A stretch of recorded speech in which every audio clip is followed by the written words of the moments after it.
opportunity. I'm really grateful to all my mentors, especially Sangramjit Prabhu, for giving us this platform so that we can share this precious and this invaluable knowledge before all of you. Thank you, everyone. So let's start with the Mangalacharan. ॐ अज्ञानतिमिरान्धस्य ज्ञानञ्जनशलाकाय चक्षुरुन्मीलितं येन तस्मै श्रीगुरवे नमः। श्रीचैतन्यमनोभीष्टं स्थापितं येन भूतले स्वयं रूप कदा मह्यं ददाति स्वपदान्तिकं। वन्देऽहं श्रीगुरु श्रीयुतपदकमलम्। श्रीगुरु वैष्णवंश्च श्रीरूपं सग्रजातं सहगणरघुनाथं वीतं तं सजीवं सद्वैतं सवाधूतं परिजनसहितं कृष्णचैतन्यदेवं श्रीराधाकृष्णपादान् सहगणललिता श्रीविशाखावितं नमो ॐ विष्णुपादाय कृष्णप्रस्थाय भूतले श्रीमते भक्तिवेदान्त स्वामिनीति नामिने। नमस्ते सरस्वती देवे गौरवाणी प्रचारिणे निर्विशेषशून्यवादी पाश्चात्यदेशतारिणे।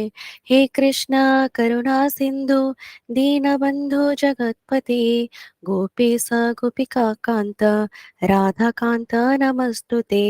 ॐ तप्त काञ्चन गौराङ्गी राधा वृन्दावनस्वरी वृषभानुसुते देवी प्रणमामि हरिप्रिये। वाञ्छाकल्पतरुव्यासश्च कृपा सिन्धुभ्य एव च पतितानां पावनेभ्यो वैष्णवेभ्यो नमो नमः। श्रीकृष्ण चैतन्य प्रभु नित्यानन्द श्री अद्वैत गदाधर श्रीवासादि गौरभक्तवृन्द। हरे Krishna Krishna Krishna Hare Hare Hare Ram Ram Ram Hare Hare. So Hare Krishna. So today we will be starting from sloka chapter 2, sloka number 65. uh, in this sloka, basically, Lord Krishna is continuing to answer the fourth question that Arjuna put before him before starting the war, and he is enlightening more how does a Sthita Prajna controls his senses, and how a Krishna conscious person can attain the ultimate happiness and blissfulness in life. So before coming to the sloka, let us revive all the questions that were put by Arjuna before Krishna. So the first reason Arjuna gave to Krishna is, since he was fighting before his own people, so he was completely overwhelmed by with compassion, and he was asking, how can I fight before my own people? The second reason is, how what shall I enjoy if my own people won't be there with me? Then what shall I enjoy by winning this war? And the third reason is, if I'm killing all my elders, all my gurus, then the sinful reactions will be overcoming me. And the fourth reason, which is very important for this sloka, is, if I'm killing all the elders, all the male members of a family, then how this family traditions and rituals will be continuing? Since won't be anyone to obey this or to carry this forward, so these traditions and rituals will be destroyed. So now let us take the example, like now we are all going through this Pitru Paksha month, that is the Pitru Paksha Shraddha, like the Mahalaya Shraddha we gave yesterday. Now, what is the Shraddha? This Shraddha means this particular month of this part of this of every year this time is assigned to all our ancestors or our Pitris. So this is the time when we offer our love and respect for the ancestral lineage from which we all come from. So in this rituals basically we give our perform them to elevate the their soul's journey. Like some of them will be waiting for their rebirth, some of them will be waiting for their ultimate liberation. So basically the shraddha is very important when we know as we have came here to pay back the pitri role which we carry from millions of lifetime.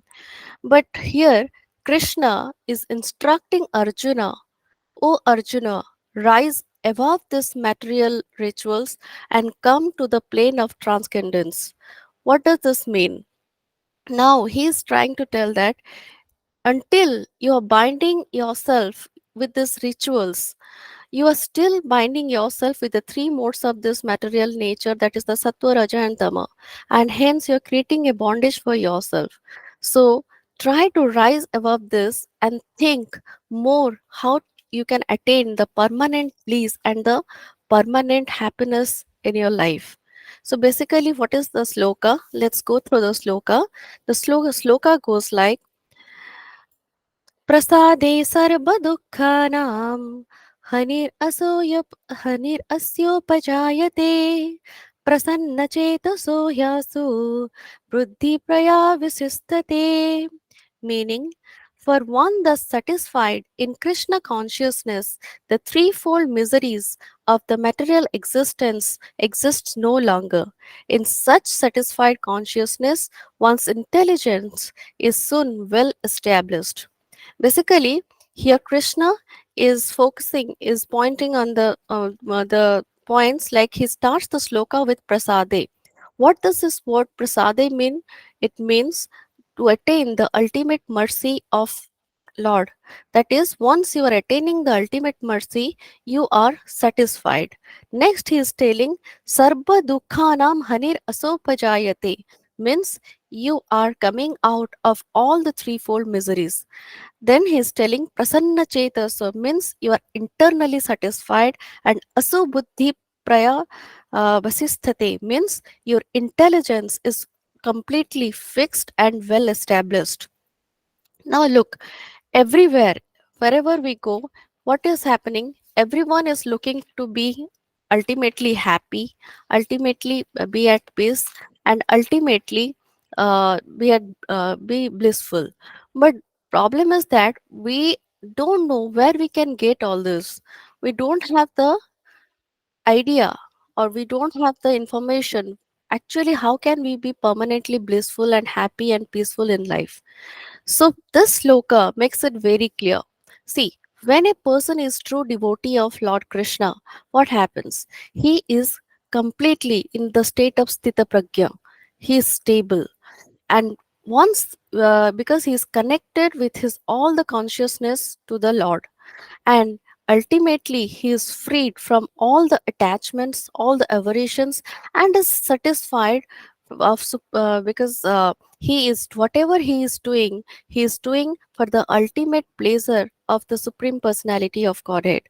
And while doing this, he doesn't faces any sort of miseries because his intelligence is completely fixed in Krishna. He is completely surrendered unto Krishna.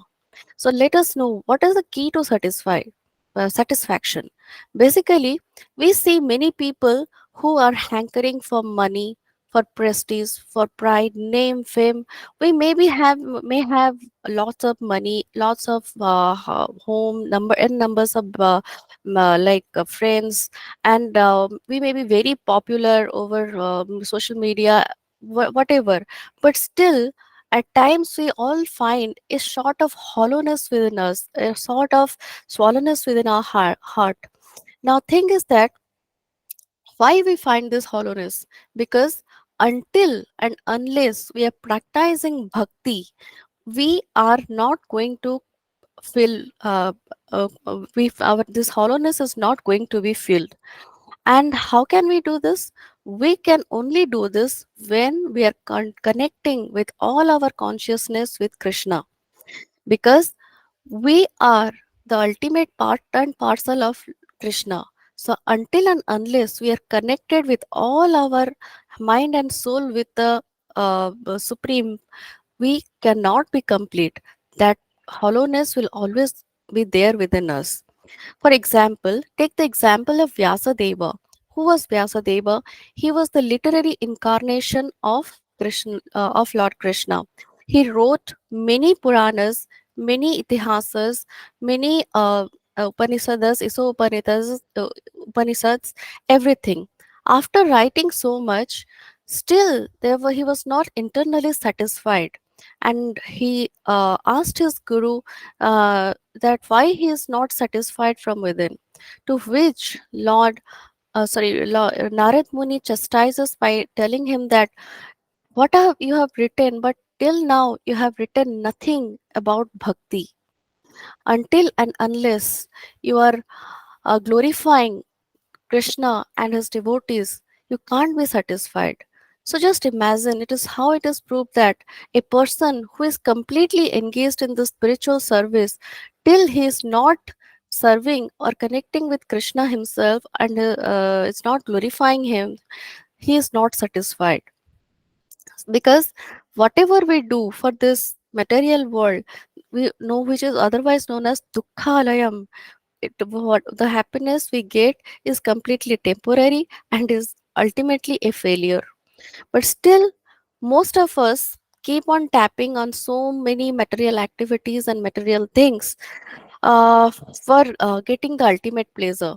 But thing is that we all are spirit souls. We are not this body. We have borrowed this body for a certain period of time from the Mother Earth, which is again which are going to return it back.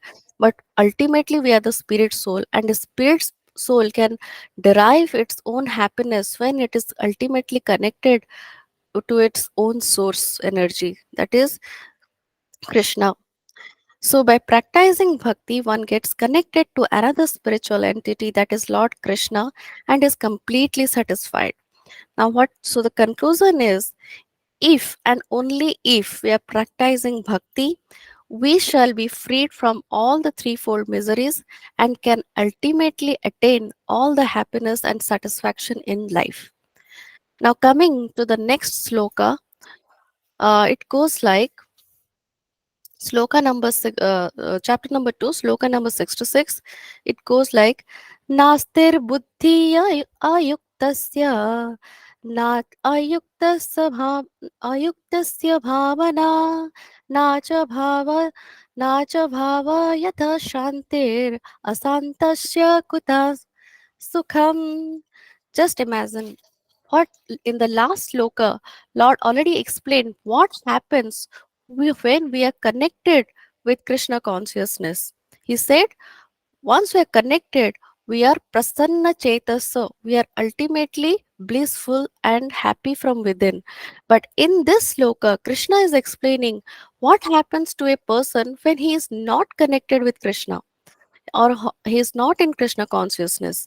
In fact, here he's trying to explain to get the true path of attaining or enjoying a blissful life. Now let's see what is the secret of having a permanently happy life.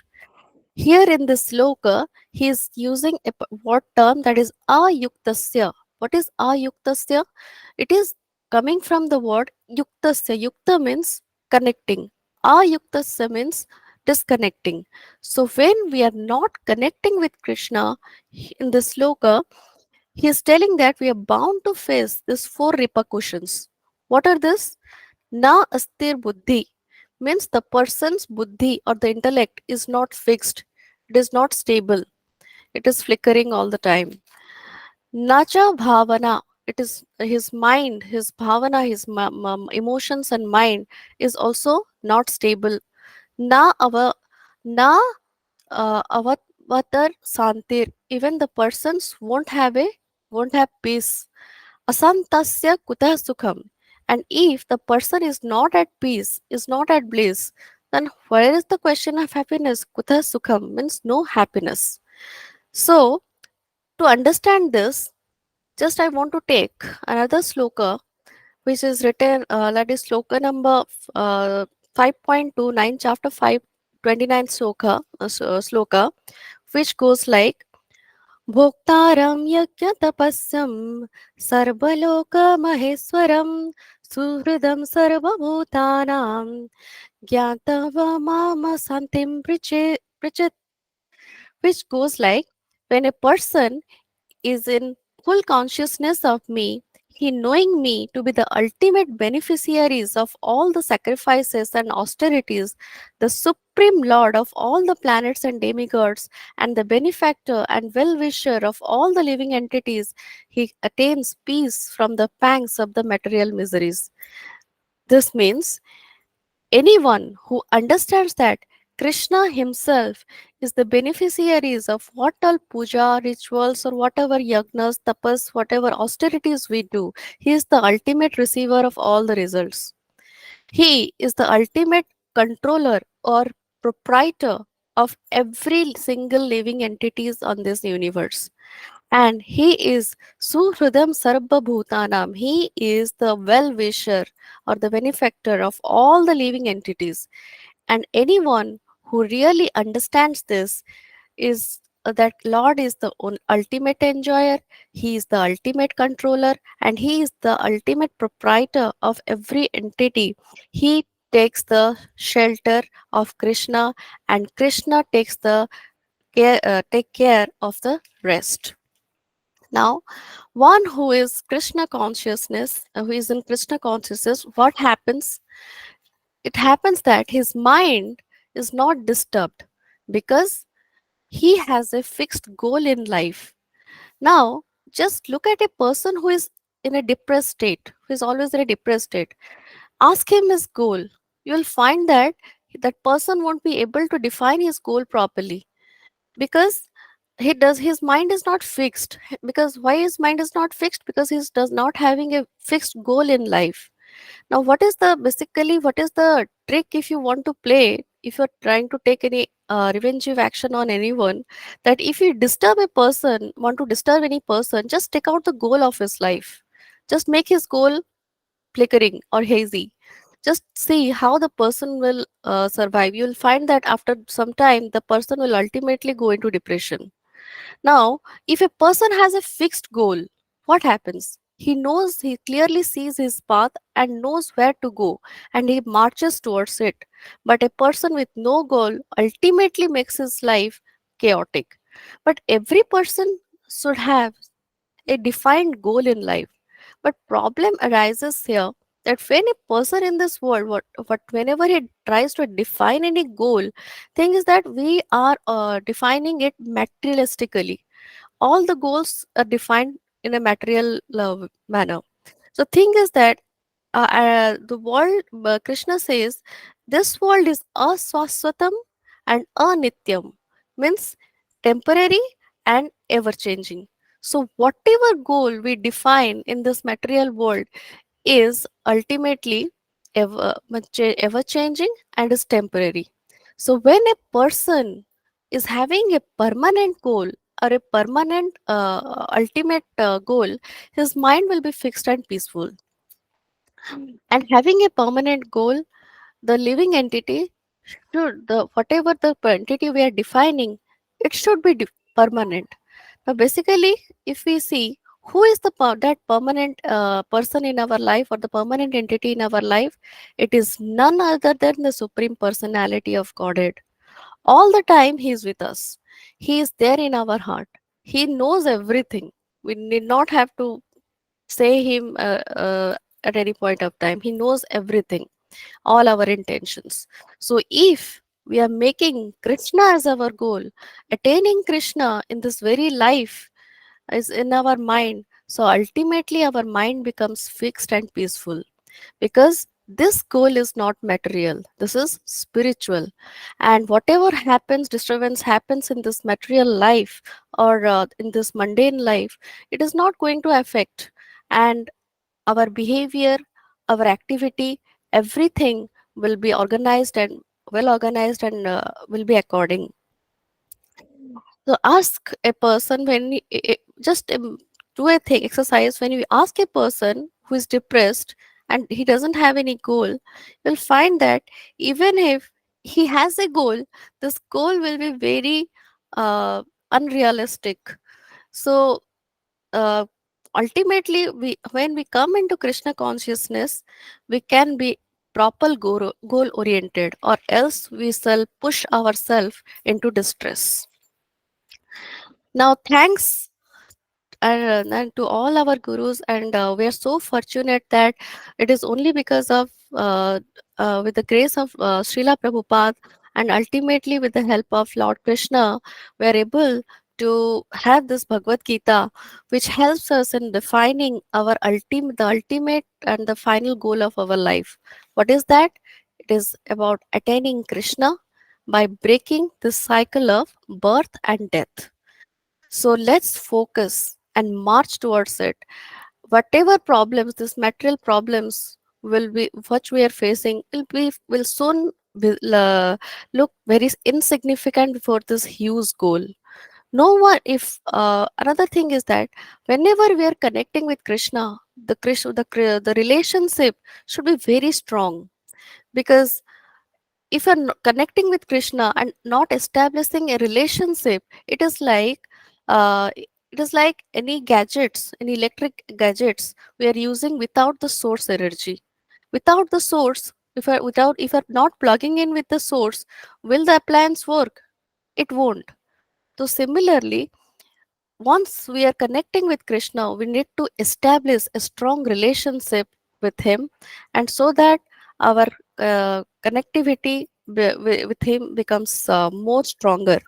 Because Krishna is the ultimate powerhouse of this entire universe, and He is the ultimate ocean of happiness. He is called as Akhila Rasa Amrita Murti, means he is the full person who is full of all the rasas, and he is the one who is all famous, all beautiful, all stronger, all knowledgeable, and all renounced. He, uh, we are connected to him.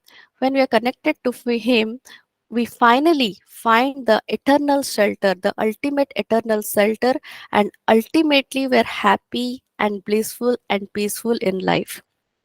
Even if we practice spiritualism, but still, if we are not connected with Krishna, this spiritualism doesn't go much ahead. It will be very dry and distressed.